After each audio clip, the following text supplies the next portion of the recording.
14 free throw attempts, hits 11, 5 of 6 down the stretch. And most impressively to me, he guarded and did a great job on Jamal Murray down the stretch. So LeBron was very good last night.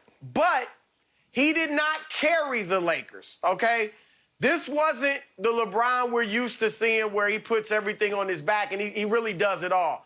He really, to me, at least in this series, is fitting into the system more than being the system. And to be honest, I like it. And what I saw last night from the Lakers was a total team effort. Team. They were a great team last night. LeBron starred, AD starred with his 34 points. And even though he didn't rebound, I don't know how in the world he goes the first half without a rebound, but he did get some key rebounds in the fourth quarter down the stretch.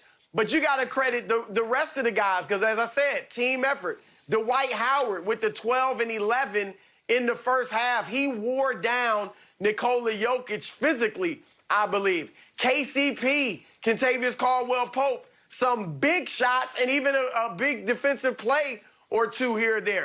Playoff Rondo showed up again, hitting jumpers, hitting a three, driving to the basket. I mean, this was a real team effort. And so I just think it was the Lakers team. LeBron was good, AD was good, but they were a great team last night. Well, Chris, I think I got a key to why AD's not been getting any rebounds. The Nuggets shot 65% in the first quarter. They shot 59% from the first half. The Lakers shot 58% in the first quarter. So it's kind of hard to get rebounds when ain't nobody missing. Dwight got all the offensive rebounds. Dwight had four in the first. The rest, right. Dwight got the rest of the rebounds. That was. But I agree with you. AD, the difference was the two stars from the two teams. AD and LeBron outplayed Jokic and Murray. Murray was phenomenal. I thought Murray was phenomenal. But Dwight Howard did a phenomenal job denying and making Jokic work. He made him work on the offensive end because he's running to the front of the rim. He's crashing the offensive board, and he got a lot of putbacks. And the thing is, he's crafty. You don't win 3 defensive player of the years by accident. He's on one side, and they pass him that side. The next thing you know, Dwight's on the other side. So he's constantly annoying Jokic, making it work on both ends of the court. And I thought down the stretch, it wore on Jokic. Jokic looked tired. And also, give Rondo. Rondo's been phenomenal in this series. We know playoff Rondo, but he's making passes. He's cutting to the basket. He's making big shots. You know, the shot clock winding down, Chris, and he hits that big three. In the fast break, he pulls up. Nobody guards him at the top of the free throw line. He hits that jumper. KCP with the timely threes. But I don't need to say nothing. My guy, Go James.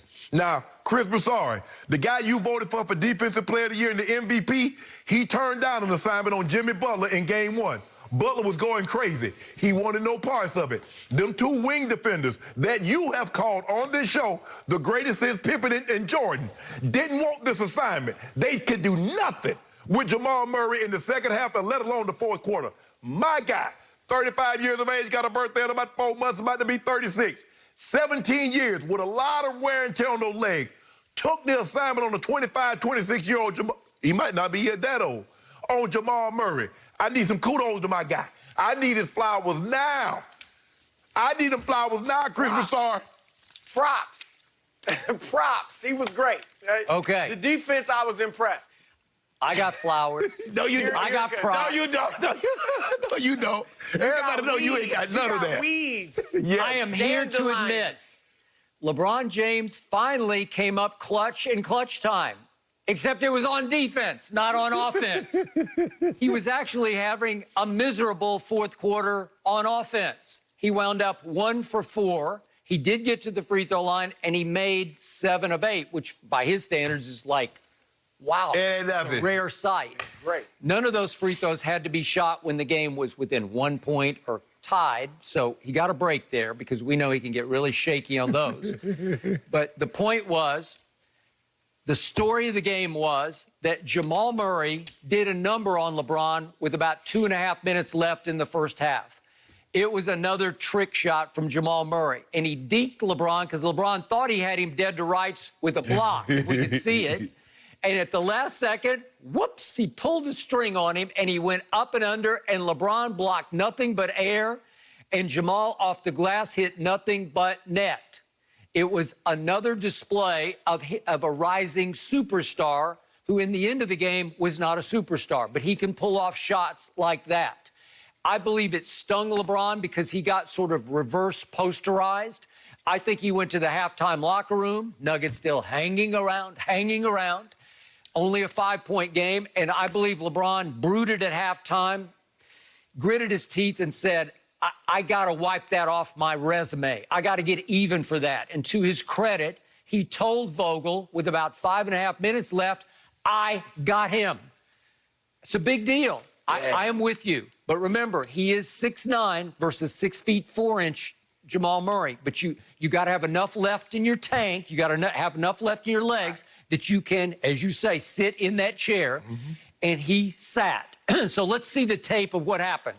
The first time Jamal drives left, LeBron got his body up into him, and they called a foul. And Frankie V was outraged over it and challenged it and lost the challenge. So Denver got to inbound the ball. So here it goes again. And LeBron says, I got him. I'm going to run across the picks. I got him. And he just jumped right in his face and made Jamal give it up too quick. And it was a bad pass. Markieff got a hand on it. And here comes Rondo to KCP. Kaboom. That was a big shot. That was a KCP shot. Here we come again. Here's the drive. That could have been a foul. I thought he did get fouled on that play, but LeBron just kept running, and he kept running. That's what we do. He got a bunny. He got a bunny.